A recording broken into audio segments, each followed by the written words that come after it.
Hi, today we are making peanut butter cup cookies.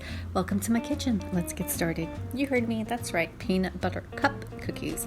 Using our traditional favorite Reese's peanut butter cups or favorite, you can use milk chocolate, dark chocolate, whatever. We're gonna fill them into a cookie dough recipe.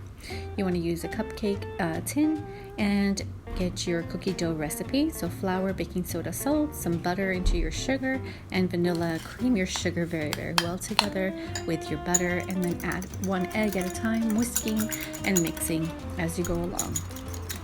And then you're going to go ahead and gradually add your flour mixture into the batter and work it into batches. So here we go with that. This is a very easy recipe as far as if you have your favorite chocolate chip cookie dough recipe, just minus the chocolate chips, and then that should do it. There's your cookie dough right there. You want to refrigerate it for a little bit, and then go ahead and take a spoonful, add it into your tin. You don't have to grease the tin. These are pretty buttery.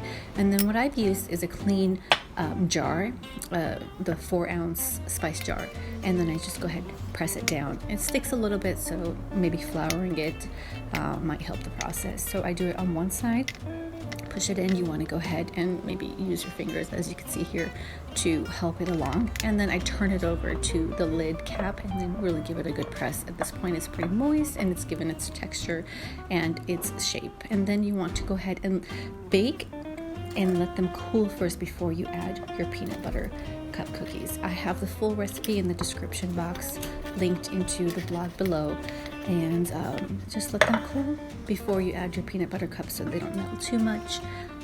Once they've stood, they're ready to go. These are an all-time favorite.